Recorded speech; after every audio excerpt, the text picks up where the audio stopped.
আসিফ ভাই, আচ্ছা আমার একটা মানে কোশ্চেন ছিল যে আপনার কাছে যে আপনার লাইফ স্টাইলটা কেমন, যেন আমরা নাস্তিক, আপনাকে মানে লাইফ স্টাইলটা কিভাবে লিড করেন? এই যেমন ধরেন সকালবেলা মানে ঘুমের থেকে উঠি মনে করেন 10টা 11টার দিকে, তারপরে বাসায় যে কাটা রাইফেলটা আছে সেটা নিয়ে বাইর হই। বাইর হয় তো রাস্তায় বাইর হয়, তারপরে ঠাড়া ঠাড়া ঠাড়া ঠাড়া করে গুলি করি কিছু। গুলি করে মনে করেন ডেইলি 300-400 মানুষ মারি, বুঝছেন। ঠাড়া ঠাড়া করে মাইরা তারপরে দেখি যে কোনো মানে সুন্দরী মায়াটা রাস্তায় আছে নাকি। তারপরে ওটা জাপটায় ধরি, হ্যাঁ, জাপটায় ধরে ঘরে নিয়ে আসি, ঘরে এনে তারপরে যেটা করণে সেটা করি। তারপরে মনে করেন তখন তো একটু ক্ষুধা লাগে, তারপরে একটা দোকানে যাই, দোকানে গিয়ে একটা বোম মারি, বুঝছেন। বোম মাইরা সবাই মাইরা তারপরে ওইখানে যে খাওয়ান দাওয়ান আছে সেগুলো খায় বেলাই, খায় তারপর বাসায় আসি, বাসায় এসে তারপর তো একটু মনে করেন লাইভ টাইপ করতে হয়। হ্যাঁ, তখন একটু লাইভ টাইপ করি, লাইভ টাইপ করানোর পরে মনে করেন রাত্রে ডিনারের টাইম হয়ে যায় ততক্ষণে। তখন হইতেছে দেখি আশেপাশে এলাকায় কোনো বাচ্চা কাচ্চা আছে নাকি, বাচ্চা কাচ্চা থাকলে বাচ্চারা ধরে নিয়ে আসি, ধরে না আমাদের যে ওভেনটা আছে ইলেকট্রিক ওভেন সেটার ভিতরে ঢুকাই দিই লবণ টবণ মাখা। তারপরে বাচ্চাটারে তারপরে টেবিলের উপরে রাখি, তারপরে খাই, বুঝছেন। এটা হইতেছে ভাই নাস্তিক লাইফস্টাইল। এটা আপনার কাছে কেমন লাগলো কোন? আপনি তো প্র্যাঙ্ক করতেছেন, বুঝছেন। যাই হোক, না না আচ্ছা। না ভাই, কি কোন ভাই, কি কোন ভাই, এটা কোনো কথা কইলেন ভাই? এটা মানে সত্য কথা, কথা সত্য, একদম হাসা কথা। নাস্তিকরা এইভাবেই জীবনযাপন করে ভাই, হ্যাঁ। প্রতিদিন ওগো তো নীতি নৈতিকতা বলে কিছু নাই, তাই না? ওরা তো যা ইচ্ছা করতে পারে। এবং আমি তো জার্মানিতে থাকি, জার্মানিতে তো মনে করেন 60-70% নাস্তিক। ওরা সবাই এরই করে ভাই, হ্যাঁ। ওরা সবাই সকালবেলা বাইরে কাটা রাইফেল নিয়ে ঠাড়া ঠাড়া করে গুলি করে, মানুষ মারে। তারপরে গিয়া মানে একটা দোকান থেকে লুটপাট করে, তারপরে একটা মেয়েরে রেপ করে। তারপরে গিয়া মনে করেন একটা বাচ্চারে ধরা পোড়ায় গ্রিল করে খায়। তারপরে গিয়া রাতের বেলা আল্লাহরে দুইটা গালি দিয়া ঘুমায় পড়ে। এই তো ভাই, এটা তো নাস্তিকরা এটাই ভাই। মানে মানে এটাই তো, আপনি তো এটাই জানেন না, তাই না? বাংলাদেশে থেকে তো আপনারা এইগুলাই মানে চিন্তা করেন। বাংলাদেশে মনে করেন যে মাদ্রাসাতে মানে মুমিনরা পড়ালেখা করে, তারা তো নাস্তিকদের সম্পর্কে এটাই চিন্তা করে। এবং মনে করেন ইউরোপ আমেরিকাতে ফ্রি সেক্স হইতাছে, ওখানে প্লেনের থেকে নামলেই ফ্রি সেক্স করানো যায়। এগুলো তো ভাই আমি তো ছোটকালে আমাদের যে বন্ধু বান্ধব ছিল মাদ্রাসা লাইনে যারা পড়ছে, তারা তো এগুলো কইতো আমাদের। আমাদেরকে এসে বলতো, আরে আমেরিকাতে নাকি শুনছস, আমেরিকাতে নাকি ফ্রি সেক্স, বুঝছস। আমেরিকাতে প্লেনের থেকে নামলেই মাইয়া মুইয়া লগে লাগান যায়, সবার সাথে লাগান যায়, হ্যাঁ। ওইখানে কোনো বাপ ভাই মা বোন কিছু নাই, যারে পায় তারে লাগায় দেয়। আর নাজমুল আপনার একটু একটু মিউট করেন নিজেকে, হ্যাঁ। তো এইটা হইতেছে বাংলাদেশের মানুষ, সাধারণ মানুষ যারা হচ্ছে যে মাদ্রাসা মাদ্রাসা লাইনে পড়ে, তাদের একটা কমন আন্ডারস্ট্যান্ডিং, হ্যাঁ। ইউরোপ আমেরিকা বা নাস্তিক বা মানে সেকুলার তাদের সম্পর্কে তারা এটাই মনে করে। এটা একদম জেনুইন কথা, আমি আপনার কোনো একটা বিন্দু বানায় বলতেছি না।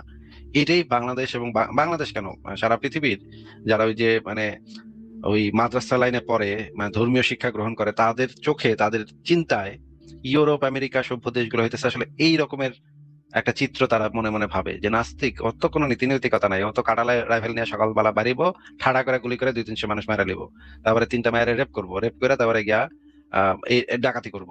এইটা তারা মনে করে। এখন এটা তো ভাই আমি আপনাকে বানায় বলতেছি না, এটা আমি আপনাদের যারা মুমিনরা আছেন তাদের একটা সামগ্রিক চিন্তাকে আমি আপনার সামনে তুলে ধরলাম। এখন আপনি কি এরকমের কথা কোনোদিন শোনেন নাই মুমিনদের মুখে, যে নাস্তিক কোনো নীতি নৈতিকতা নাই, ওরা মা বোনের সাথে করতে পারে, ওরা মানে খুন খারাপি বলে ওগো কিছু নাই, ওরা ধর্ষণ টর্ষণ করতে পারে? এগুলা কি আপনি মুমিনদের মুখে শোনেন নাই ভাই এখন পর্যন্ত? বলেন তো।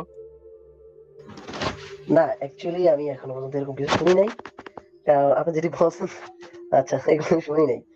আপনি যেরকম বলছেন আচ্ছা, মস্কারি করতে পারেন, প্র্যাঙ্ক টাইপের কিছু করতে পারেন, বলেন, সমস্যা নাই। বাট আমি আপনাদের জিজ্ঞাসা যে আপনারা যেভাবে মানে লাইফ স্টাইল লিড করেন, যেরকম আপনাদের বিবাহ কিরকম হয়, এত চল মানে এটা জানতে চাচ্ছিলাম। আচ্ছা, একটু মিউট করেন আপনি। হ্যাঁ, বিবাহ বিবাহ কিরকম হয়? ইউরোপে বিবাহ হয় রাষ্ট্রীয় আইনে, ঠিক আছে। এখানে মানে ধর্ম যদি কেউ করতে চায় করতে পারে, কিন্তু সেটা এখানে ইম্পর্টেন্ট না। এই ইউরোপের সভ্য দেশগুলাতে রাষ্ট্র দেখতে যাবে না যে আপনি বিয়া মানে হুজুর ডেকে করাইছেন নাকি পাদ্রি ডেকে করাইছেন, এটা রাষ্ট্রের কোনো ইয়া নেই। রাষ্ট্রের কাছে আপনি একটা রেজিস্ট্রেশন করবেন, বলবেন যে আমি এবং অমুকে একসাথে থাকতে চাই। এমনও হইতে পারে আপনি দুই ছেলে একসাথে থাকতে চায়, তারা বিয়ে করতে চায়, তারা রেজিস্ট্রেশন করবে, বলবে আমরা দুই দুই পোলা বা দুই মাইয়া বা ছেলে মেয়ে, আমরা একজন আরেকজনের ভালোবাসি, আমরা মানে একজন আমরা একসাথে থাকবো, আমরা আমাদেরকে কাপল হিসেবে তোমরা রেজিস্টার করো। তখন রাষ্ট্রীয় যে রেজিস্ট্রি সেখানে একটা ফর্ম ফিল আপ করতে হবে, ইনফরমেশন দিতে হবে। তারপর ওদের যে ওইখানে গেলে তারা বলে দিবে তোমরা এখন থেকে হাজবেন্ড ওয়াইফ হয়ে গেলা, বা তোমরা হাজবেন্ড হাজবেন্ড হয়ে গেলা, বা ওয়াইফ ওয়াইফ হয়ে গেলা, দুইজন দুই মেয়ে হইলে আর কি। এটা বলে দিবে, তখন তারা ওই যে মানে ট্যাক্স দেওয়ার সময় একটা বেনিফিট পাবে আর কি, যদি একসাথে তারা থাকে। এছাড়া তেমন কোনো এখানে এটার এই কাগজের কোনো আসলে দরকার নেই। অনেক মানুষ আছে যারা লিভিং টুগেদার করে, ওদের কোনো বিয়ে টিয়া করার কথা চিন্তাই করে না, বাচ্চা কাচ্চা হয়ে যাচ্ছে, বাচ্চা কাচ্চারও বিয়ে দিয়ে দিতেছে, কিন্তু তারা এখন বিয়েই করে নাই, হেরাই বিয়ে করে নাই, বাচ্চা কাচ্চারা বিয়ে টিয়া করে ফেলাইতেছে। এরকমও বহু ফ্যামিলি আমি কাপল দেখছি ইউরোপে, যারা বিয়ে শাদীর নামগন্ধ তাদের ভিতরে নাই, কিন্তু মানে 40 বছর একসাথে থাকছে তারা, 40 বছর একজন আরেকজনের ভালোবাসছে, থাকছে, একজন আরেকজনের সাথে পাশে দাঁড়াইছে সবসময়, কিন্তু তারা কখনো বিয়েই করেনি। তো বিয়ে শাদী এটা ইম্পর্টেন্ট, ম্যান্ডেটরি না। ম্যান্ডেটরি হচ্ছে যে একজন দুইজন মানুষ যদি একসাথে থাকে, তাহলে পরস্পরের প্রতি শ্রদ্ধা, ভালোবাসা, আহ মানে মনের মিল, এই জিনিসগুলা ইম্পর্টেন্ট, এই জিনিসগুলা এখানে বেশি গুরুত্ব দেওয়া হয়। এবং বাচ্চা কাচ্চা ঠিকভাবে তারা পালন করতে পারতেছে কিনা সেগুলা রাষ্ট্র দেখে। ইউরোপের মানে সভ্য দেশগুলার মানে সিস্টেম খুবই উন্নত। আপনি যদি একটু খোঁজাখুঁজি করেন তাহলে দেখতে পাবেন যে এখানে শিক্ষা ব্যবস্থা, এখানকার ট্রাফিক পুলিশ, এখানকার মানে আইন কানুন, বিচার ব্যবস্থা সবকিছুই অনেক মানে বাংলাদেশ, পাকিস্তান, ভারত এই সমস্ত দেশের থেকে হাজার হাজার গুণ উন্নত। এখানে বিয়ে করতেই হবে এমন কোনো কথা নেই ভাই। আচ্ছা আমি বলতে পারি? হ্যাঁ বলেন। আচ্ছা ঠিক আছে। তো আচ্ছা নাস্তিক যে এই যে জিনিসটা, এটা মানে কত সাল থেকে শুরু হয়েছে আনুমানিক? বহু আগে থেকে শুরু হয়েছে এটা তো। আহ, যখন থেকে আপনাদের ধর্ম, আপনাদের এই যে কোরআন হাদিসের ভিতরে আপনারা এগুলো পাইবেন, হ্যাঁ এগুলা খুঁজেন, এগুলো পাইবেন। ওই যে মুহাম্মদ রে একবার এক ইহুদি এসে জিজ্ঞেস করছে যে আচ্ছা আল্লাহ নাকি তোমারে বানাইছে, আল্লাহরে বানাইছে কেডা? হ্যাঁ এটা একদম মানে ডিরেক্ট সিরাত গ্রন্থের ভিতরে লেখা আছে। এক ইহুদি এসে জিজ্ঞেস করতেছে, সে জাতিগত ভাবে ইহুদি কিন্তু আসলে সে বেটা নাস্তিক। মোহাম্মদ রে এসে জিজ্ঞেসছিল যে আচ্ছা তোমার না আল্লাহ বানাইছে, তোমার আল্লাহরে বানাইছে কেডা, তোমার আল্লাহ এলো কোথা থেকে? এটা জিজ্ঞেসে মোহাম্মদ গেছে চেতা, ওই তুই আমার আল্লাহরে নিয়ে মানে ইয়া করস, তার চেহারা টেহারা লাল হয়ে গেছে, হ্যাঁ তুই আমার আল্লাহরে নিয়ে মানে ইয়া কথা কটুক্তি করস, যেতে যেত। আবু বকর আয়েশা একবার কইছে এই কথা, এটা গেছে চেতা, আবু বকর গেছে চেতা, দিছে এক ঘুষি বাটারে। এই টাইপের ঘটনা আপনারা আপনাদের ধর্মগ্রন্থ পড়েন, ভালো করে পড়েন। আপনারা তো মুমিনরা তো নিজেদের ধর্মগ্রন্থ পড়েন না, নাস্তিকরা আপনাদের থেকে হাজার গুণ বেশি আপনাদের ধর্মগ্রন্থ পড়ে মুখস্থ করে রাখে, বুঝছেন? আপনি একটু সিরাতটা পড়েন, ইবনে হিশামের সিরাতে রাসূলুল্লাহ বইটা পড়েন, সেটার ভিতরে বহু জায়গাতে আপনি দেখবেন মোহাম্মদের কাছে এসে এক নাস্তিক এমন একটা কোশ্চেন করছে, মোহাম্মদের কাছে ভাইসা, মোহাম্মদের পড়ছে বিপদে। একটা ছেলে ছিল ইবনে সাইদ, ঠিক আছে, এই ছেলে এসে এমন বাটে ফালাইছিল আপনার নবীরে, আপনার নবী ডরে, ব্যাপক ডরাইতো, এই ইবনে সাইদ পোলাটারে ব্যাপক ডরাইতো। এগুলো পড়েন ভাই, হ্যাঁ পড়লে তখন সংশয়.com এ ঢুকেন, পড়েন, তাহলে বুঝতে পারবেন। নাজমুল আর কি কিছু বলবেন? আচ্ছা ওনার তো কথা শোনা যাচ্ছে না। নাস্তিকদের যে উৎপত্তি বহু আগে, চারবাক ফিলোসফার যারা ছিল ভারতে তাদের উৎপত্তি বহু আগে, খ্রিস্টপূর্ব বহু আগে। হ্যাঁ চারবাক ফিলোসফার, হ্যাঁ এটা লিখে সার্চ করেন, ঠিক আছে? জি জি। আমি চারবাক একটু দার্শনিক কারা, লিখে সার্চ করবেন, আমি আপনাকে পয়েন্ট দিয়ে দিই, আপনি লিখে সার্চ করবেন চারবাক ফিলোসফার কারা, জৈন ধর্ম কি, বৌদ্ধ ধর্ম কি আস্তিক্যবাদী নাকি নাস্তিক্যবাদী, তারপরে সার্চ করবেন এপিকুরাস কে, ঠিক আছে, প্রাচীন গ্রিসে কোন দার্শনিকরা নাস্তিক ছিল, অনেক বড় লিস্ট পাওয়া যাবেন, ঠিক আছে? কারা ধর্ম বিরোধী ছিল, কারা ধর্মের বিরুদ্ধে কথা বলতো, কারা দেবদেবীর বিরুদ্ধে কথা বলতো, হাজার হাজার মানে দার্শনিকদের ইয়া পাবেন সেগুলা সেখানে, ঠিক আছে? নাস্তিকতার ইতিহাস বহু প্রাচীন ভাই। আচ্ছা আমি একটু কথা বলবো এখন। হ্যাঁ বলেন। আপনাদের আপনাদের তো বিবাহ হয় মানে যেই দেশের যে কোডের আইন অনুযায়ী, সেই দেশের কোডের আইন অনুযায়ী বিয়ে হয় না? সব পৃথিবীর সব জায়গায় এভাবে বিয়ে হয় ভাই, হ্যাঁ। আচ্ছা ইসরায়েল ধরেন, আপনার আপনার একটা অনেক নাস্তিক আছে ইসরায়েলে, ইসরায়েলের মানুষ কিভাবে বিবাহ করবে নাস্তিকরা? সেখানে তো নাস্তিকের কোনো স্পেসিফিক কোনো আইন নাই বিবাহের। কে বলছে আপনার, কোন সুনাহাগা বলদে আপনার এই কথা বলছে ভাই? ইসরায়েলের আইন এবং বিচার ব্যবস্থা সেকুলার আইন, সেকুলার বিচার ব্যবস্থা। আচ্ছা আমি একটু কথা বলি, আপনি একটু কষ্ট করে যদি গুগলটা ঘাটতেন, মানে গুগলে দেখছেন। গুগলে দেখছেন আপনি? ভাই আল্লাহ রাস্তায় একটু ইসরায়েলের আইন কাঠামো, বিচার ব্যবস্থা সম্পর্কে একটু নিজে পড়েন, হ্যাঁ। ইসরায়েলে একজন বড় লেখক আছেন, তার নাম হচ্ছে হারিরি, ঠিক আছে? ওনার ওনার একটা বই আছে সারা পৃথিবীতে খুবই বিখ্যাত বই, সেপিয়েন্স। নাম শুনছেন ভাই বইটার? সেপিয়েন্স বইটার নাম শুনছেন? নাজমুল হাসান, সেপিয়েন্স বইটার নাম শুনেছেন আপনি? জি শুনেছি মনে এই হচ্ছে। সেপিয়েন্স বইয়ের লেখক হারিরি, সে ইসরায়েলে একটা ইউনিভার্সিটির প্রফেসর, হিস্ট্রির প্রফেসর। সে একজন জি প্রকাশ্য সমকামী, গে, এবং তার পার্টনারও আছে। তারা খুব সুন্দরভাবে, এবং তারা নাস্তিকও বটে, সে নাস্তিকও বটে, তারা খুব সুন্দরভাবে ইসরায়েলে বসবাস করতেছে, কোনো প্রবলেম হচ্ছে না, ঠিক আছে? ইহুদি কিন্তু ধর্ম অনুসারে ইহুদি ধর্ম অনুসারে কেউ যদি ধর্ম ত্যাগ করে তাই তারে মেরে ফেলতে হয়। যদি ইহুদি ধর্ম ইসরায়েলে ইয়া হইতো, মানে হচ্ছে ইহুদি ধর্ম যদি ইসরায়েলে, আমার কথা শোনা যাচ্ছে? জি, শোনা যাচ্ছে, বলেন। ইহুদি আইন যদি ইসরায়েলের রাষ্ট্রীয় আইন হইতো তাহলে তো তাদেরকে মাইরা ফেলার কথা, তাদেরকে তো মাইরা ফেলা হচ্ছে না। কোন মানে কোন সমকামীকে সেখানে মারা হয়েছে এরকম শুনছেন আপনি ইসরায়েলে? না, এক্সাক্ট সেটা শুনি নাই, কিন্তু আমি তাইলে যতটুকু ঘাটছি। ইহুদি আইন অনুসারে আহ শনিবার যদি কেউ কাজ করে তাহলে তারে মেরে ফেলতে হয়, শুনছেন আপনি এটা? এটা শুনছি। তাহলে ইসরায়েলে তো নিশ্চয়ই শনিবার কেউ কাজ করলে এখন তারে তো মানে ইসরায়েলি যে শরীয় আইন অনুসারে তারা মেরে ফেলবে নাকি? ইয়া মারতেই পারে, স্বাভাবিক। মারতেই পারে এইরকম। এই এই জন্যই কইলাম যে যে চুনাহাগারা মনে করে ইউরোপ আমেরিকা এই সমস্ত দেশে এগুলা হয়। হ্যাঁ, এগুলা হয় না ভাই, এগুলা সারা পৃথিবীর কোথাও হয় না ভাই। এগুলো আপনাদের মানে মানে অশিক্ষিত মূর্খ চুনাহাগা মুমিনরা বাংলাদেশের বয়ে বয়ে এগুলা বানায়, গুগলে লেখে, গুগলে বানায়। এগুলা ইসরায়েলের আইন কানুন বিচার ব্যবস্থা সম্পূর্ণ সেকুলার। এবং ওই ইসরায়েলে 25 লক্ষ মুসলমান বসবাস করে, আরব মুসলমান বসবাস করে। তারা কিছু ধর্মীয় সুবিধা পায়, যে সুবিধার কারণে তারা তাদের ওই অঞ্চলে ইসলামী শরীয়তের বিধান তারা চালু করছে এবং সেটা তারা ইমপ্লিমেন্ট করতে পারে। ঠিক আছে? আর বাদ বাকি যে ইসরায়েল, সেই ইসরায়েলে যে কমন ল আছে, সেই কমন ল হচ্ছে সেকুলার কমন ল। সব নাগরিক সমান, সেই আইন অনুসারে সমস্ত নাগরিক সমান। সেইখানে কোনো ইহুদিরা শ্রেষ্ঠতম, ইহুদিরা আইনগতভাবে বেশি সুবিধা পাবে এরকম কোনো বক্তব্য পুরা ইসরায়েলি সংবিধানের নাই। হ্যাঁ, এটা আছে যে ইসরায়েল রাষ্ট্র ইহুদিদের রাষ্ট্র, এই রকমের কিছু বর্ণনা সংবিধানের ভিতরে পাওয়া যায়, কিন্তু এরকম কিছু পাওয়া যায় না যে একজন ইহুদি নাগরিক হিসেবে অন্য আরেকজন ইহুদির থেকে বেশি সুবিধা পাবে। এই রকমের কোনো কিছু ইসরায়েলের সংবিধান বা আইন কানুনের ভিতরে নাই। আপনি তাহলে আমাকে বের করে দেখান যদি আপনি পেয়ে থাকেন। ঠিক আছে, কোনো নাজমুল সমস্যা নেই, হাসান, কিন্তু কোথাও। জি, নাজমুল জি। হাসান, আপনি কোন আইনের কথা বলছেন? তাহলে আপনি আমাকে স্পেসিফিকলি সেই আইনটার কথা বলেন। এই আইন অনুসারে ইসরায়েলে ইহুদি আইন প্রচলিত আছে এবং ইহুদি আইনের কারণে এই রকমের ঘটনা ঘটাইতেছে তারা, সেটা আমাকে স্পেসিফিকলি বলেন কি আইন আছে। সমকামীদের হত্যা, মুরতাদ হত্যা, এগুলো কোনটা আছে ইসরায়েলে?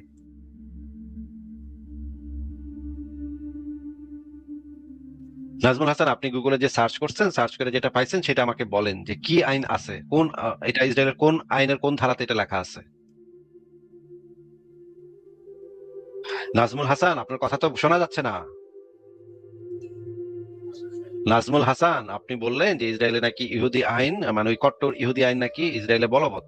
কোন আইনটা আছে, সংবিধানের কোন ধারাতে এই জিনিসটা বলা আছে সেটা আমাকে একটু বলেন। আপনি ইসরায়েলের সংবিধান পড়ছেন? নাজমুল হাসান, আপনার তো কথা শোনা যাচ্ছে না। আচ্ছা, আপনি আবারও যুক্ত হন, আপনার কথা কিছুই শোনা যাচ্ছে না। আপনি সার্চ করে বাইর করে নিয়ে আসেন যে কোন আইনের ভিতরে এটা আছে। শোনা যাচ্ছে? এবার শোনা যাচ্ছে? হ্যাঁ, এবার এবার শোনা শোনা যাচ্ছে। যাচ্ছে? হ্যাঁ, এবার শোনা যাচ্ছে। আপনি আমাদেরকে একটু বলেন ইসরায়েলের সংবিধানের কোথায় কোন ধারাতে এটা লেখা আছে বলেন। না, আমি এক্স্যাক্টলি সংবিধান পড়িনি। আমি যখন সার্চ করছিলাম তখন আমি ব্যাপারটা নিয়ে ঘাটছিলাম, ঘাটার পরে ভাই, ওরা লিখছে ব্যাপারটা যে। নিয়ে কি ঘাটছেন এটা তো আমি জানি না ভাই।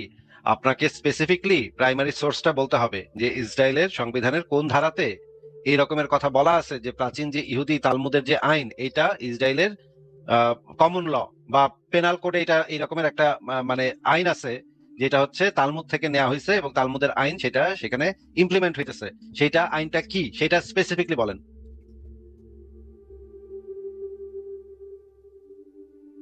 হয়, তাহলে তো আমার একটু দেখতে হয়, দেখে নাজমুল, আপনাদেরকে জানাই দিই। নাজমুল, আপনার কথা জি। কিছুই শোনা যায় নাই, কথা কিছু শোনাই, কিছু এতক্ষণ কিছু শোনা যায়নি, শেষ অংশটুকু শোনা গেছে। আপনি তাইলে আপনি যদি পইরা থাকেন তাহলে তো আপনার এটা জানার কথা সংবিধানের কোন ধারাতে এটা বলা আছে। সংবিধানই তো আপনি পড়েন না ইসরায়েলের, তাহলে আপনি কিভাবে কইবেন এটা? আপনি জায়নিজমের উপরে যে বই আছে সেই বই পড়ছেন? না, আমি তো কোশ্চেনটা গুগলে পড়ছিলাম যে ইহুদিকে ধরো ভাই, ইহুদি গুগলে মানে পড়লে তো হইবে না ভাই, গুগলে পড়লে তো হইবে না ভাই। বোঝেন না কেন কথাটা? আমার এখানে তো আইসা আপনি গুগলে পড়ছি আমি, এটা তো রেফারেন্স হিসেবে ব্যবহারযোগ্য না, তো গুগলে পড়ছি। আচ্ছা, ঠিক আছে। গুগলে আচ্ছা, আমি গুগলে পড়ছি। তাহলে। এটা তো গুগল হচ্ছে একটা সার্চ ইঞ্জিন রে ভাই। আপনার গুগল নামক যে বেড়া আছে, যে বেকুবটা আছে, এই বেকুবে ইন্টারনেটে যা লেখা আছে সবাই না আপনারা দিবে। হে তো জানে না যে কোনটা সঠিক কোনটা ভুল। বোঝেন এডি?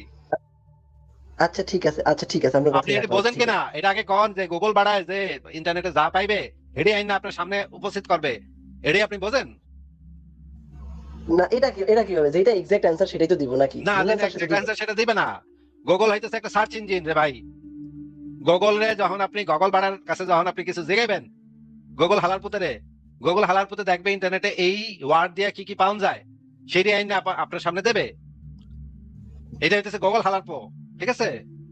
এইটা কোনো রেফারেন্স হিসেবে ব্যবহারযোগ্য জিনিস না। কোন একটা দাবি করলে সেটা গুগলে আমি খুঁজছি, খুঁজা পাইছি, এটা এই বক্তব্য রেফারেন্স হিসেবে গ্রহণযোগ্য না। বলছেন ভাই? আচ্ছা, আপনি বলতেছেন তাইলে আমি ধারাগুলা বলতাম, এই তো?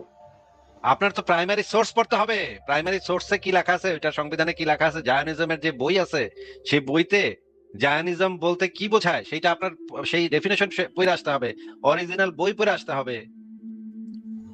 এভাবে গুগলে সার্চ করছি ভাই, গুগলে সার্চ করে এটা পাইছি ভাই, এটা তো দলিল রেফারেন্স হিসেবে গ্রহণযোগ্য না তো।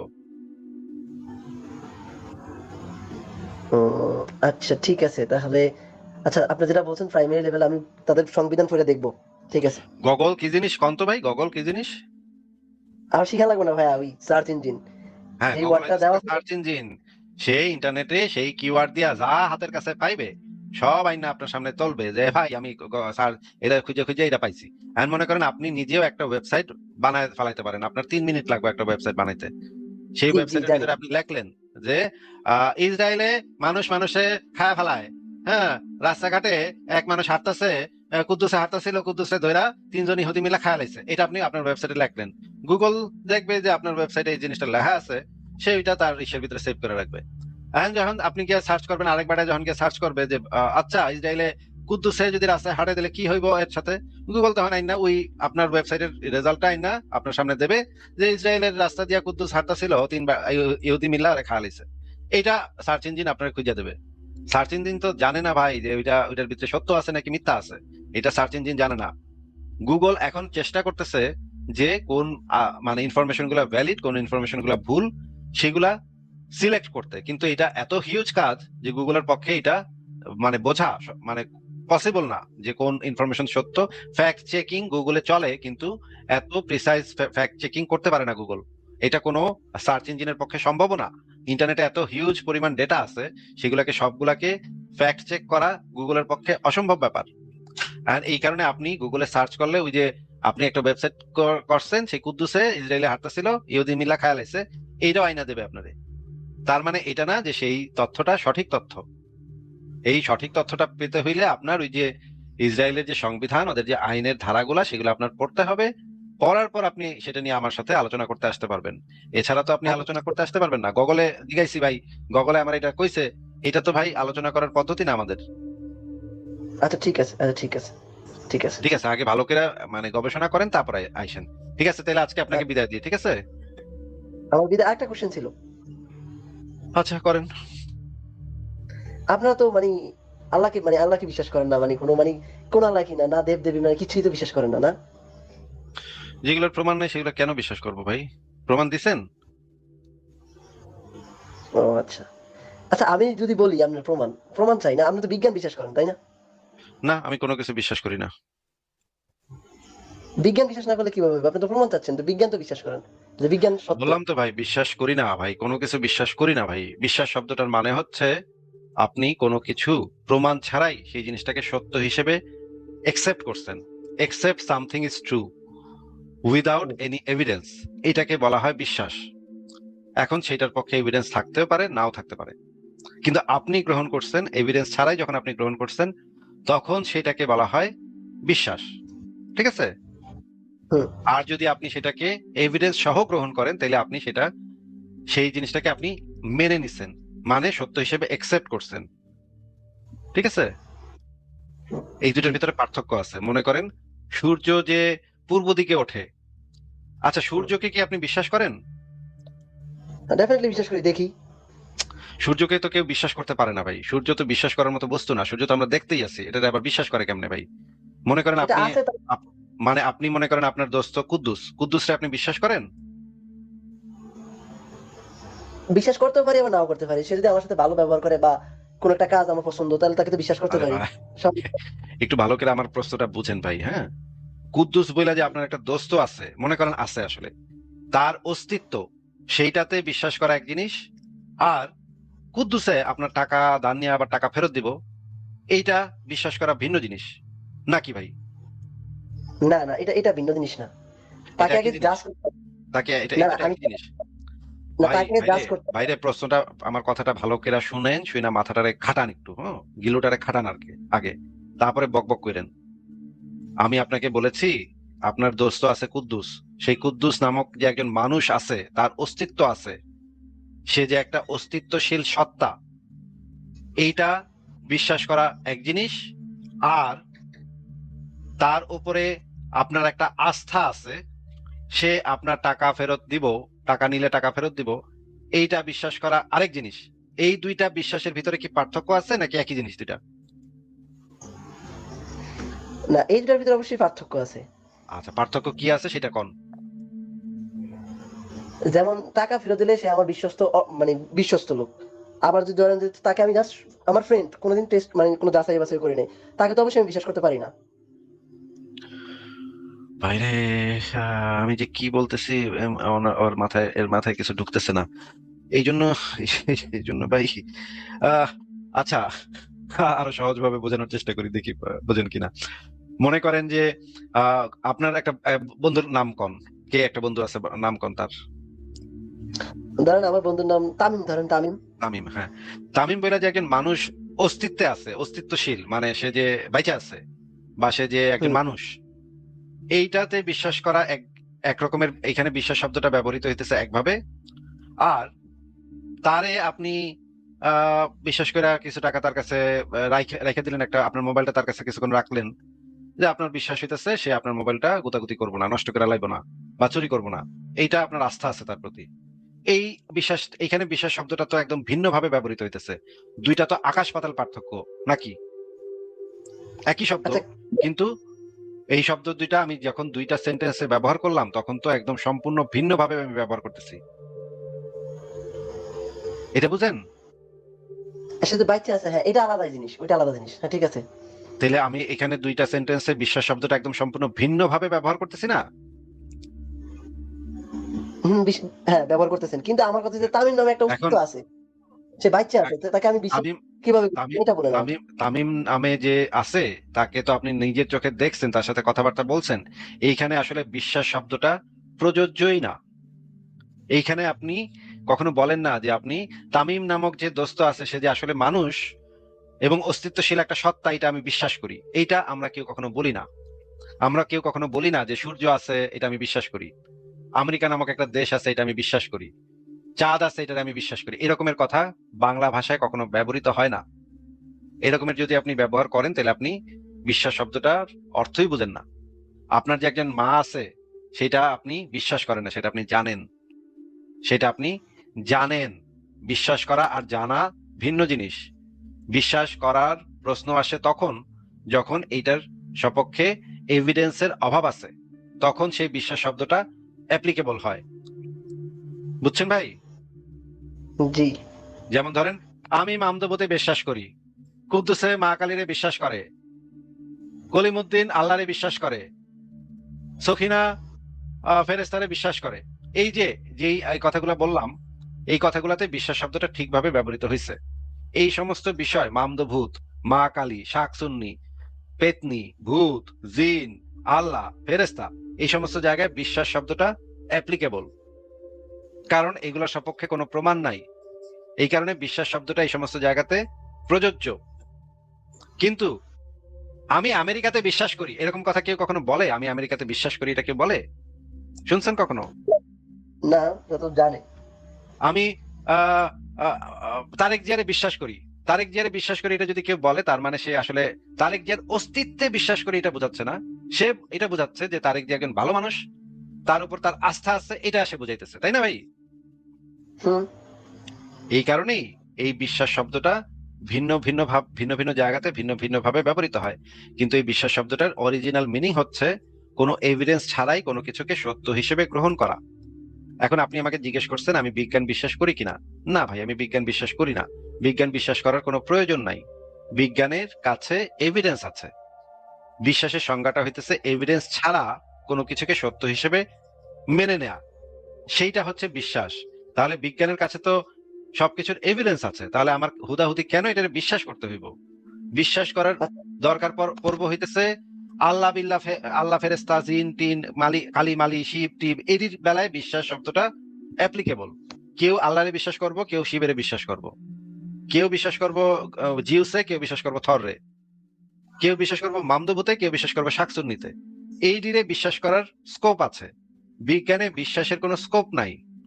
বিজ্ঞানের কাছে এভিডেন্স আছে, আপনি যে কোনো বিষয়ে চ্যালেঞ্জ করতে পারবেন। চ্যালেঞ্জ করলে তারা আপনাকে সেটা সপক্ষে এভিডেন্স দেখাবে। এভিডেন্স দেখাতে না পারলে তারা তাদের বক্তব্য প্রত্যাহার করে নেবে। এইটা হচ্ছে বিজ্ঞানের পদ্ধতি। বিজ্ঞানে বিশ্বাসের কোনো স্থান নাই। বুঝতে পারছেন ভাই? জি, তাহলে প্রমাণ তো প্রমাণ তো মানেন আপনি, বিজ্ঞানের যে প্রমাণ তো মানেন। আরে বিজ্ঞানের প্রমাণগুলো তো অবজেক্টিভলি ভেরিফায়েবল। মনে করেন আমি হ্যাঁ। বিজ্ঞানের ক্লাসে গেলে বিজ্ঞানীর একজন স্যারে কইলো যে পানির অণুকে ভাঙলে হাইড্রোজেন এবং অক্সিজেন পাওয়া যায়। এটা শুনছেন কখনো? জি, আমি একটু ভুল বলছেন, হ্যাঁ, 2 অণু হাইড্রোজেন, 1 অণু অক্সিজেন। আমি কোনো ভুল বলি নাই। আপনি যেটা এক্সট্রা অ্যাড করছেন সেইটা আমি বলি নাই, কিন্তু আমি কোনো ভুল বলি নাই। আমার বক্তব্যকে যদি আপনার ভুল বলতে হয় তাহলে আপনার দেখাইতে হবে আমার বক্তব্যটার ভিতরে ভুল কোথায়। আপনি একটা অ্যাডিশনাল কথা অ্যাড করছেন, কিন্তু তাতে আমার বক্তব্যটা ভুল হয় না। তাতে এই আচ্ছা, এটা বক্তব্যটা ভুল হয় না যে পানির অণুকে ভাঙলে হাইড্রোজেন এবং অক্সিজেন পাওয়া যায়। এই বক্তব্যটা ওই অ্যাডিশনাল বাক্যটা যে আপনি বলেন 2 অণু হাইড্রোজেন, এই অ্যাডিশনাল বাক্যটা ছাড়াও আমার বাক্যটা সত্য। না, আমি আপনি কোনো যখন ভুল লিখবেন বলি নাই। তখন প্রমাণ আমি সহ কোনো লিখবেন। ভুল বলি নাই। আমি কোনো ভুল বলি নাই।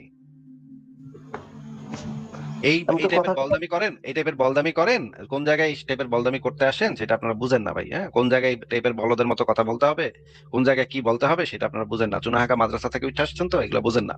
আমার কথাকে জি না, ভুল আমি বলতে হইলে আমার দিনা কথাকে আমি তো ভুল আমার কথাকে বিজ্ঞান ভুল বলতে হইলে আমার কথাকে ভুল বলতে হইলে আপনাকে দেখাইতে হবে যে পানির অণুকে ভাঙলে হাইড্রোজেন এবং অক্সিজেন পাওয়া যায় না, এটা আপনার দেখাইতে হবে।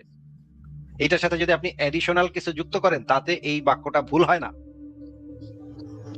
আপনি আপনাকে যদি কথা আমি বলি আপনাকে যদি আমি বলি আপনাকে যদি আমি বলি আপনার নাম হইতেছে হাসান, তাতে এই বক্তব্যটা ভুল হয় না যে আপনার আসল নাম হইতেছে নাজমুল হাসান। নাজমুলটা যদি আমি নাও বলি তাতে আমার বক্তব্য ভুল প্রমাণ হয় না।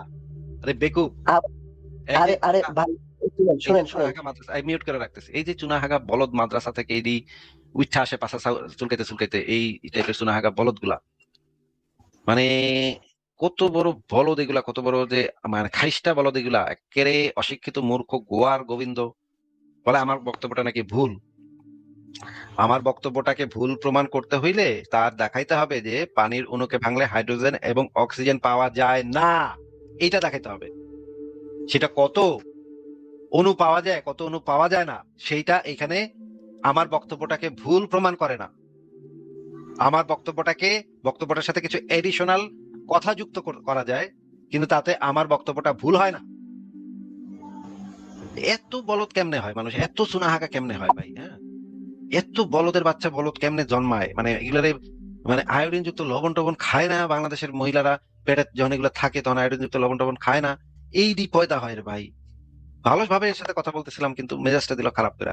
না, আর কোনো কথা বলার কোনো ইয়া নাই। একেবারে বলদ, মানে বলদ সলদ থেকে যে জন্মায় এটাই আশ্চর্য ভাই, আশ্চর্য বলদ সলদ।